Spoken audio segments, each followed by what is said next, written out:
Karibu, Mr. Spokesperson.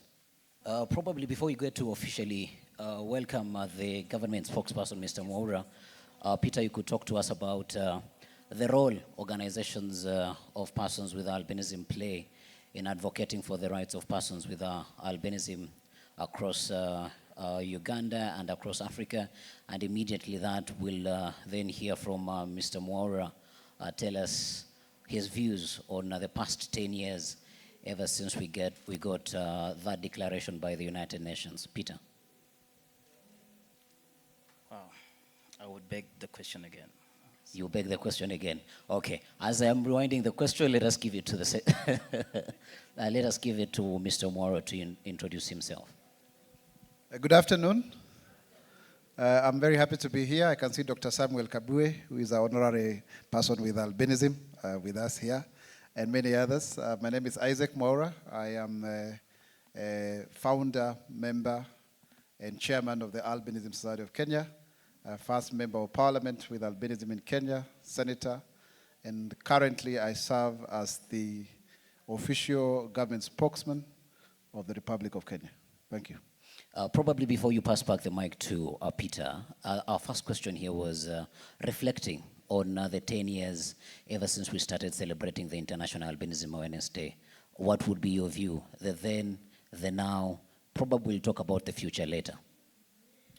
Yeah, I think it's been very exciting to see the nation of the formalization of acceptance of persons with albinism as persons with disabilities, but also their agenda being accepted globally. Because we had started a National Albinism Day that we were celebrating together with our counterparts in Tanzania on 4th of May, because there was a significant event that had happened in Tanzania. And then, there was a very serious lobbying, to support the creation or the promulgation of their day. And we have been holding that celebration, since 2015. In fact, I remember 2015, the national celebrations that happened at the Kenyatta International Convention Center. I really almost single-handedly put it together, literally. At that time, I was serving as a member of the National Assembly in the Kenyan Parliament. A lot has actually happened. Now we can comfortably say that issues of persons with albinism have been mainstreamed. They have gained legitimacy. They have gained agency. Alan, you'll agree with me that previously we wouldn't even have a session in such an international meeting. And my friend here, Peter Ogik, and Perry Senkoro, we've been in so many forums across the world, in the AU, in the EU, Pan-African Parliament, trying to sensitize people. It is unfortunate that this kind of awareness and call to action has been enabled, now that we're at the Enable conference, has been enabled by the many killings of our brothers and sisters. That is what brought the attention of the world to our plight. But I can say without a doubt, we've made good progress. Kenya has been cited as a best practice globally, even recognized as the Human Rights Council reporting system.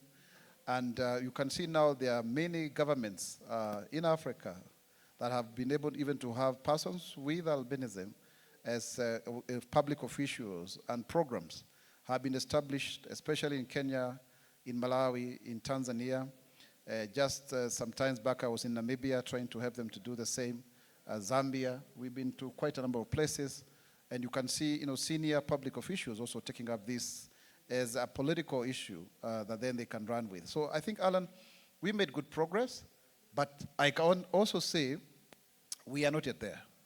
It's not that we have done it. If we can still focus on issues such as gender today, and in my humble submission, there's a lot of progress that has been made, I don't think we can say we have made the right kind of progress for persons with albinism, and leave alone the issue of disability. Because you see, we are still making progress on issues of persons with disabilities.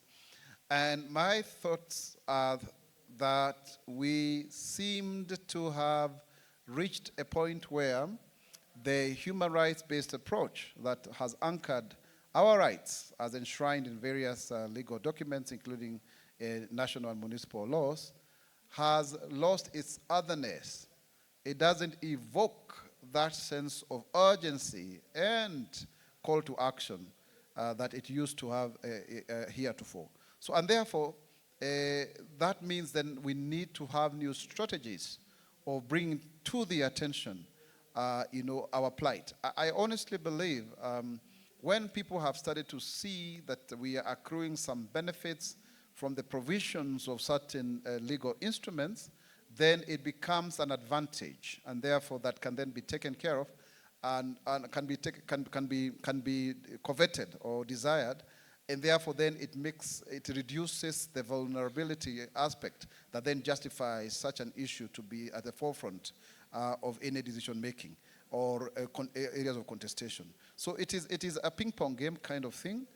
We are happy to say that we have inclusion, but I would want to say it is token inclusion.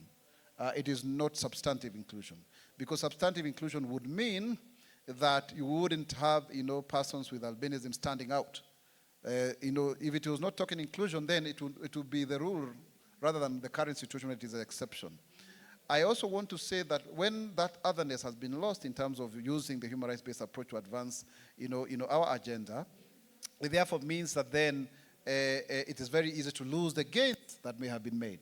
And in my experience as an advocate for the rights of persons with albinism and disabilities, I have noted without a doubt that sometimes when you are still advocating and activating as an activist, you make very good progress without you realizing that you're actually, covering ground. But then now when that is lost and people think like you're part and parcel of them, it is a mainstream that we are looking for. But then if you are not very careful, you may actually cede ground. You may actually lose voice because of the very contestation of power relations, where then you are also seen to be advantageous. And, Alan, because you asked me this, that speaks to a broader question as to whether also ourselves, even within the wider disability umbrella, ambit, then we lose our voice in the sense that, yes, we know we need to include persons with disabilities, and it ends at that. So we need to really find a way of trying to bring to their attention and constantly remind people that there is need to take action towards our development and inclusion. It is something, of course, we can learn from other movements, and I believe that such kind of forums then are extremely important to exchange ways in which then we can advance this forum. And I thank you. Yeah, probably seems like the good spokesperson has summed up everything. But I want to give an opportunity to Peter to probably give us your closing remark. What should governments do for us to be able to achieve what Mr. Mwaura has said, so that we do not lose the gains that we've made in the past 10 years? Well, thank you. Thank you so much.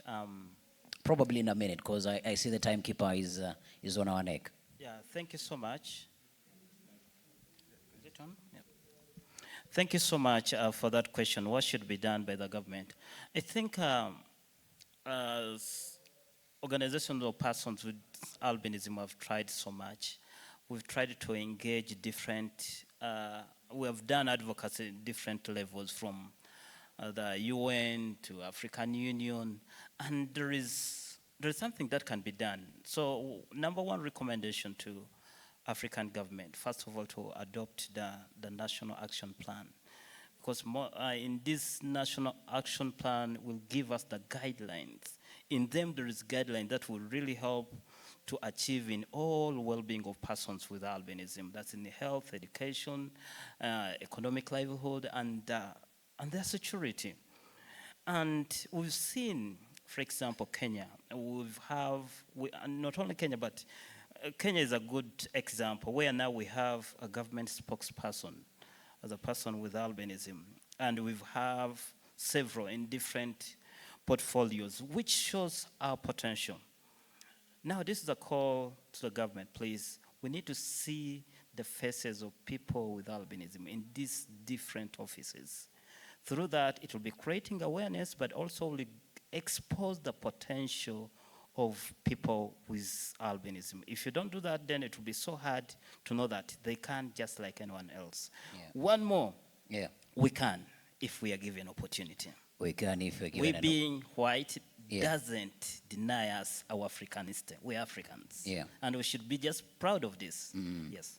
Thank you very much, Peter. Perpetua, I will steal a minute for you as well so that you could give us your closing remark. And what I would like you to focus on is, first and foremost, it is commendable the work that Tanzania has been able to do to narrow down those numbers to only one this particular year. But we want to get to 0. How do we get there? Public education. Because it's an attitudinal thing. It's a thing about what people believe when they look at you and you don't look like them. Yeah. So we shouldn't stop speaking about our humanity, speaking about the biology of albinism, making people understand who we are and that we're just like them. Because if we stop, they will forget and we will get back to where we were. Yeah. And thank you very much, Perpetua. This is for me to retaliate. I agree with the panelists that 10 years ago, we wouldn't have this opportunity. I look at Mr. Mwaura here as a walking billboard that every other person with albinism, not only in Kenya, not only in East Africa, but across Africa, they can make it. So the conversation on albinism or in disability cannot end at a single sitting just as this one. If you have an opportunity to engage further, kindly do, and let us make sure that we achieve inclusion that is meaningful. Alan, because I came late, allow me just to say something as a conclusion. Yeah, Yeah. I know I can see somebody trying. I don't know whether you also know whether we can see you or not because of our eyesight, because we are only seeing a piece of paper. Yeah. I'm sure we cannot read, all of us here. Can we read? No, I'm not sure. Now, it's good to say this, that you can change the narrative. Yeah. So that we maintain a positive tempo. Much as you can lose the gains, I'm extremely humbled, Alan, and all of us here, that when I started out myself, it's unfortunate I missed the opening session yesterday because of being busy. I started out as a voice, as a person who was articulating a voice of the voiceless. And we were trying to clamor, being mentored by Dr. Kabwe here and others, so that we can become better people. But today, a person with albinism is actually the voice and face of government. I think that is quite phenomenal. And this is not tokenism. Let me just tell you, in terms of that inclusion, the numbers may be tokenistic in terms of we don't have many. Get me clearly there. But in terms of how it was arrived that I became the government spokesperson, it was out of competence. Disability and albinism was secondary. People sat down and said, we need a government spokesman. There were 6,000 people who had shown interest, and they naturally settled on Isaac Mwaura. So that tells you it can be done.